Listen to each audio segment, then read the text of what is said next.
हजार हाथ धारण करने वाली महिषासुर मर्दिनी माँ दुर्गा का। तो भैरवनाथ का जब आप वैष्णो धाम जाएंगे तो वहाँ भी आपको अंत में बाबा भैरवनाथ का दर्शन करना पड़ेगा। अब तीनों माताओं के कहने पर जब Brahma Vishnu Mahesh A few moments later.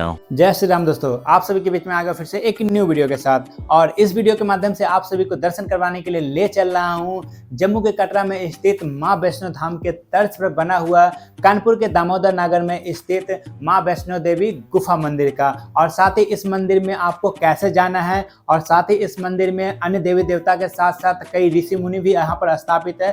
और साथ में अंत में दर्शन करवाऊंगा हजारों हाथ धारण की हुई माता रानी का। तो बस आप सभी को छोटा सा काम करना है, अगर वीडियो पसंद आए तो लाइक और कमेंट में जय माता दी जरूर लिखिएगा और अच्छा लगे तो चैनल को सब्सक्राइब जरूर कीजिएगा। तो चलिए अब वीडियो को शुरू करते हैं।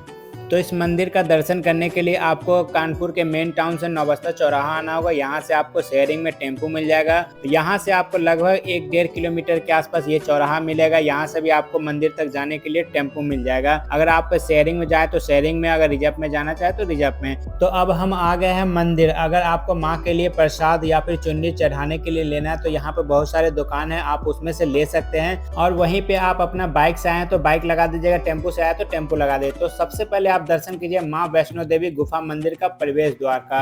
और साथ ही मैं आप सभी को यहाँ से जुड़ी जानकारी भी दूंगा। और साथ ही आपको यहाँ लगभग 900 मूर्ति देवी देवता और ऋषि मुनि सभी के स्थापित है, सभी का दर्शन भी करवाऊंगा। और साथ ही आप सभी को दर्शन करवाऊंगा हजारों हाथ धारण करने वाली माता रानी का। तो बस आप सभी को छोटा सा काम करना है, वीडियो अच्छा लगे तो लाइक और चैनल को सब्सक्राइब जरूर कीजिएगा और कमेंट में जय माता दी जरूर लिखिएगा। तो चलिए दोस्तों अब वीडियो को शुरू करते हैं और आपको प्रवेश करवाते हैं मंदिर के अंदर।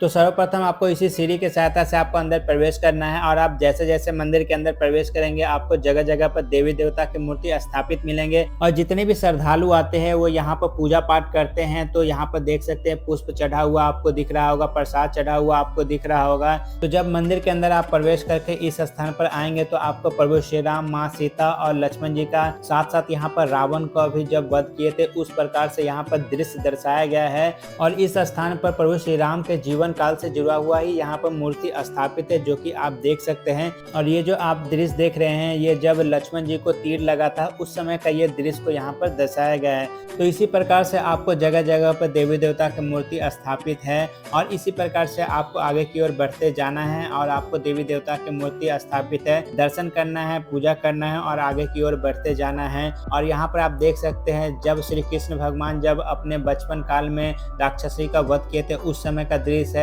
और फिर यहाँ देख सकते हैं माँ राधा और श्री कृष्ण भगवान का मूर्ति यहाँ पर स्थापित है। फिर यहाँ पर आप देख सकते हैं नरसिंह भगवान का मूर्ति स्थापित है। तो इसी प्रकार से सभी जगह आपको देवी देवता की मूर्ति स्थापित मिलेंगे। तो चलिए आपको एक अद्भुत दृश्य दिखाता हूँ। जब तीनों माताओं के कहने पर जब ब्रह्मा विष्णु महेश भगवान जब माँ सती अनसुईया का परीक्षा लेने के लिए गए थे तब माता सती अनसुईया ने तीनों भगवान को बाल अवस्था में बदल दिया था। तो वो दृश्य दिखाया गया है। अब मैं आप सभी को अपने आराध्य श्री कृष्ण भगवान के जीवन काल से जुड़ा हुआ दृश्य दिखाता हूँ। प्रभु श्री कृष्ण के बाल अवस्था का दृश्य, साथ ही जब नंद बाबा के पास वासुदेव जी छोड़ने जा रहे थे वो दृश्य और श्री कृष्ण भगवान बांसुरी बजा रहे वो दृश्य आप लोग देखिए। अब आप दर्शन कीजिए माँ पार्वती के प्रिय पुत्र और साथ ही प्रथम पूज्य गणेश भगवान का। तो फिर आगे चलते हैं और जैसा कि आप देख सकते हैं इसी पतला रास्ता से और इसी जगह आपको घुटने की बल के रास्ते से आपको जाना होगा माँ काली का दर्शन करते हुए। तो आप फाइनली पहुंच जाएंगे माँ वैष्णो देवी धाम का दरबार में। तो आप माताओं का दर्शन कीजिए और दर्शन करने के बाद प्रसाद चढ़ाने के बाद आपको फिर आगे की ओर बढ़ना है। और जैसा कि आप देख सकते हैं कितना पतला रास्ता है और यहाँ घुटने के बल से भी आपको चलना पड़ेगा। तो आप कानपुर से कहीं से भी हो तो आप एक बार यहाँ पर आए और मंदिर में दर्शन करें। और आपको एक ही मंदिर में आने से करीब 900 देवी देवता को मूर्ति को पूजा करने का बहुत बड़ा सौभाग्य प्राप्त हो जाएगा। तो अंत में आप दर्शन कीजिए यहाँ पर बाबा भैरवनाथ का। जब आप वैष्णो धाम जाएंगे तो वहाँ भी आपको अंत में बाबा भैरवनाथ का दर्शन करना पड़ेगा।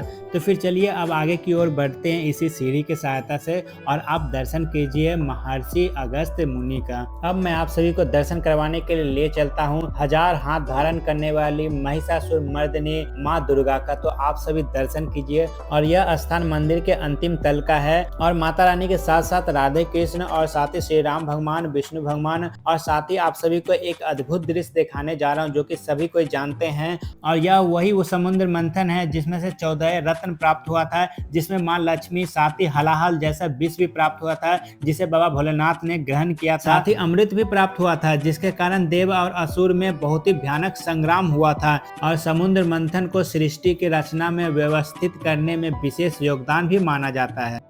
फिर चलिए आपको मैं यहाँ से आगे की ओर ले चलता हूँ और आपको दर्शन करवाता हूँ बाबा भोलेनाथ का रुद्र अवतार और साथ ही भारत माता का। फिर आप यहाँ से आगे बढ़ेंगे तो आपको दर्शन करने को मिलेंगे बाबा बजरंगबली का 5 शीश धारण किए हुए। साथ ही जब युद्ध के समय प्रभु श्री राम और लक्ष्मण को अपने कांधे पर बैठाए थे वो दृश्य। तो फिर आप जैसे आगे बढ़ेंगे तो यहाँ आप देख सकते हैं लाइन से यहाँ ऋषि मुनि को भोजन करवा रहे हैं। तो इसी प्रकार से आप दर्शन करते हुए फिर आगे की ओर बढ़ेंगे तो यहाँ माँ काली और साथ ही माँ सरस्वती का दर्शन कर सकते हैं। फिर आगे की ओर बढ़ेंगे तो कार्तिकेय भगवान, साथ ही माँ दुर्गा, साथ ही बाबा बजरंगबली का दर्शन करने को मिलेगा। साथ ही जब नाग कालिया के फन पर श्री कृष्ण भगवान मृदन किए थे वो दृश्य। अब मैं आपको दर्शन करवाता हूँ हमारे पालनकर्ता का, जो हमारे भगवान विष्णु भगवान है। साथ ही आप दर्शन कीजिए माँ लक्ष्मी, साथ ही बाबा भोलेनाथ का, और भगवान विष्णु के नाभि से उत्पन्न हुए ब्रह्मा जी का दर्शन कीजिए। साथ ही यहाँ पर अन्य देवी देवता के साथ साथ यहाँ पर ऋषि मुनि का भी मूर्ति को यहाँ पर स्थापित किया गया है। तो आप सभी दर्शन कीजिए। साथ ही हमारे भगवान विष्णु के वाहन गरुड़ महाराज का भी यहाँ पर मूर्ति स्थापित किया गया है।